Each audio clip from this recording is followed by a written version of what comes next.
ಗುರುಗಳೇ, ಮನೇಲಿ ಕನ್ನಡಿ ಹೊಡೆದೋಗುವಂಥದ್ದು, ದೇವ್ರ ಫೋಟೋ ಹೊಡೆದೋಗುವಂಥದ್ದು ಈ ತರ ಏನಾದ್ರೂ ಆದಾಗ ಅಪಶಕುನ ಆಗುತ್ತೆ ಅಂತ ಹೇಳ್ತಾರೆ. ಇದು ನಿಜನಾ ಗುರುಗಳೇ? ಖಂಡಿತ. ಅವಾಗ ಭಾನುಮತಿ ಪ್ರಯೋಗಗಳಾಗಿರತ್ತೆ ಅಂತ ಅರ್ಥ ಇದೆ. ಈ ಕನ್ನಡಿ ಹೊಡೆಯೋಕ್ಕಂಥದ್ದು, ಸ್ವಲ್ಪ ಮನೇಲಿ ಯಾರನ್ನ ಈ ಥರ ಎಫೆಕ್ಟ್ ಹೊಡೆಯೋಕ್ಕಂಥದ್ದು. ಮತ್ತು ಕೆಂಪು ಅನ್ನ, ಹೌದು, ಏನಕ್ಕಾಗತ್ತೆ ಈ ಕೆಂಪು ಅನ್ನ? ಅನ್ನದಲ್ಲಿ ಕೆಂಪು ಅನ್ನ ಏನಕ್ಕಾಗತ್ತೆ? ಯಾವ ರೀತಿಯಲ್ಲಿ ಅನ್ನದಲ್ಲಿ ಕೆಂಪು ಆಗುತ್ತೆ?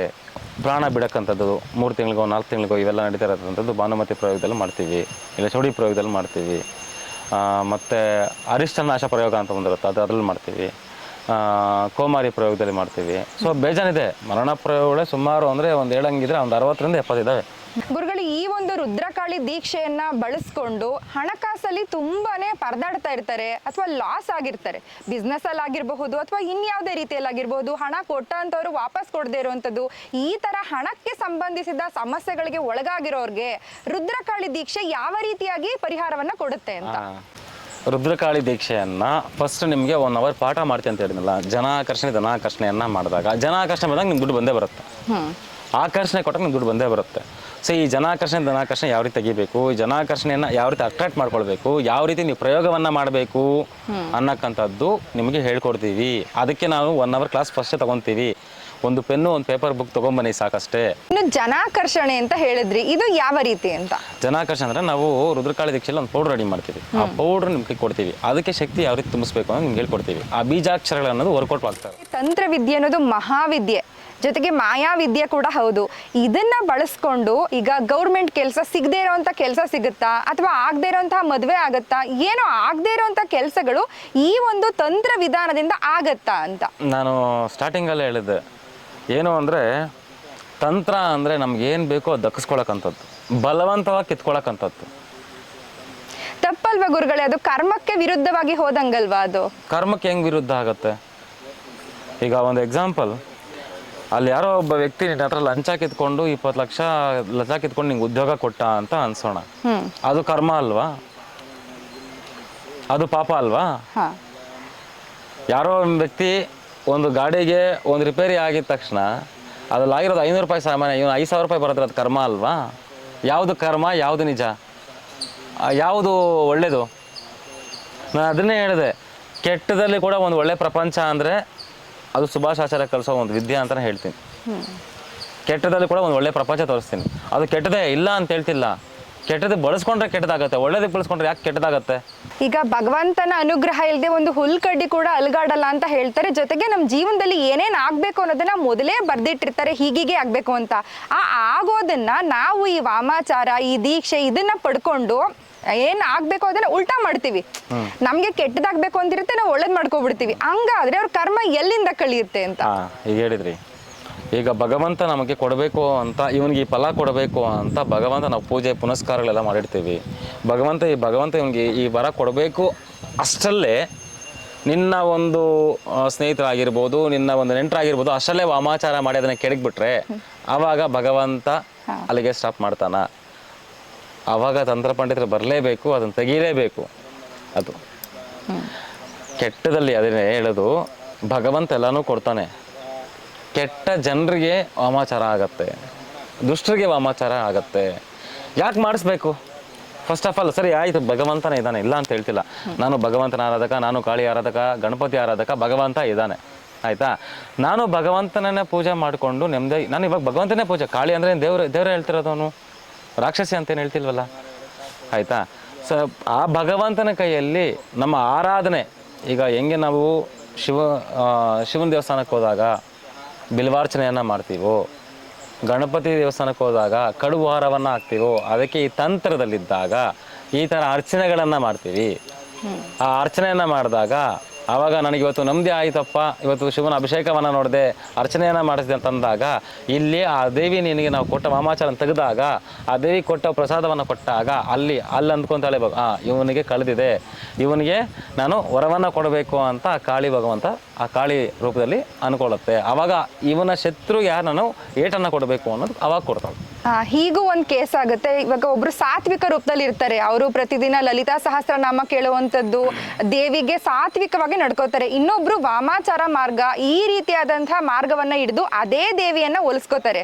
ಪಾಪ ಇವರು ಸಾತ್ವಿಕ ಮಾರ್ಗದಲ್ಲಿರೋರಿಗೆ ಏನು ಒಳ್ಳೇದಾಗಲ್ಲ, ಇವ್ರಿಗೆ ಒಳ್ಳೇದಾಗ್ಬಿಡುತ್ತೆ. ಹೇಗೆ ಅಂತ? ಯಾರು ಹೇಳಿದ್ದು ಸಾತ್ವಿಕ ಮಾರ್ಗದಲ್ಲಿ ಒಳ್ಳೇದಾಗಲ್ಲ ಅಂತ? ನೋಡಿ, ವಾಮಾಚಾರದಲ್ಲಿ 4 ರಥ ಇರುತ್ತೆ ಆಯಿತಾ. ಆ 4ದಲ್ಲಿ ಸಾತ್ವಿಕ ಮತ್ತು ಅಘೋರ ಎರಡೂ ಇರುತ್ತೆ.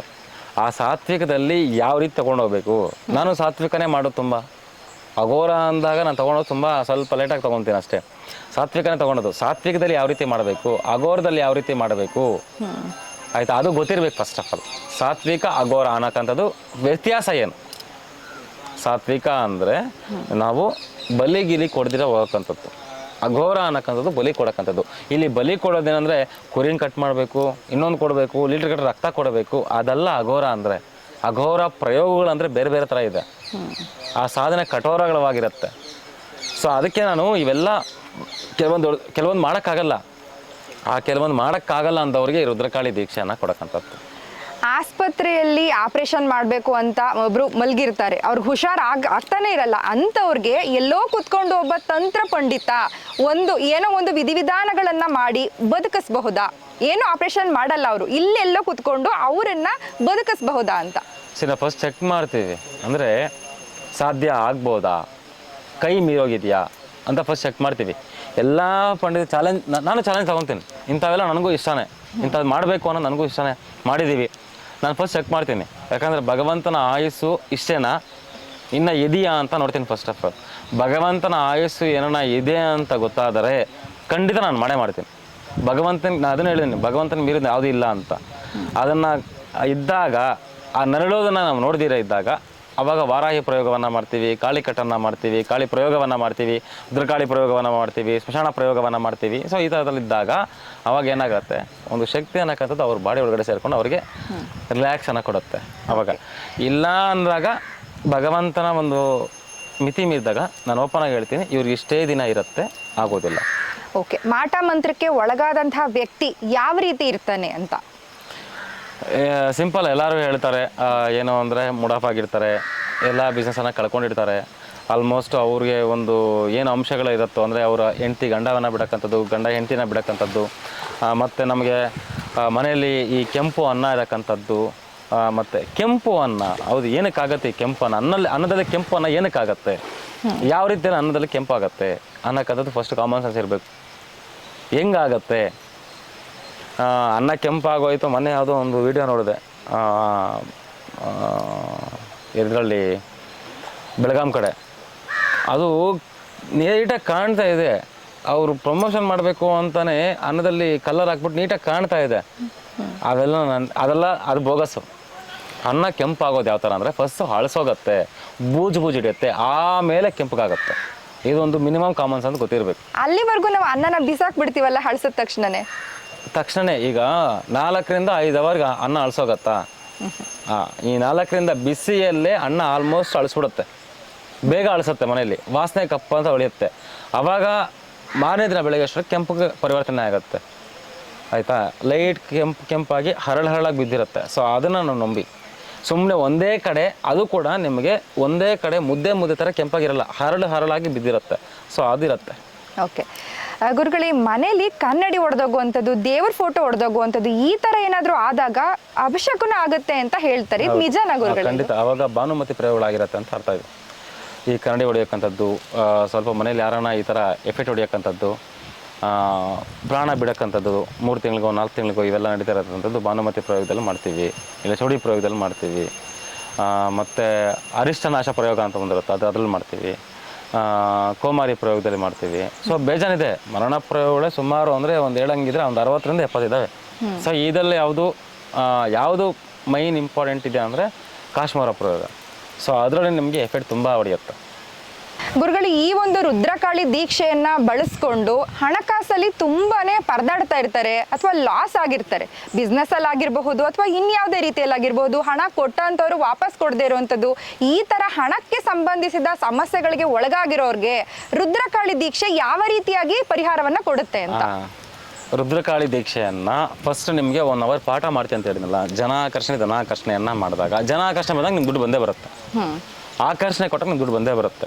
ಸೊ ಈ ಧನಾಕರ್ಷಣೆ ಯಾವ ರೀತಿ ತೆಗಿಬೇಕು, ಈ ಜನಾಕರ್ಷಣೆಯನ್ನು ಯಾವ ರೀತಿ ಅಟ್ರಾಕ್ಟ್ ಮಾಡ್ಕೊಳ್ಬೇಕು, ಯಾವ ರೀತಿ ನೀವು ಪ್ರಯೋಗವನ್ನು ಮಾಡಬೇಕು ಅನ್ನೋಕ್ಕಂಥದ್ದು ನಿಮಗೆ ಹೇಳ್ಕೊಡ್ತೀವಿ.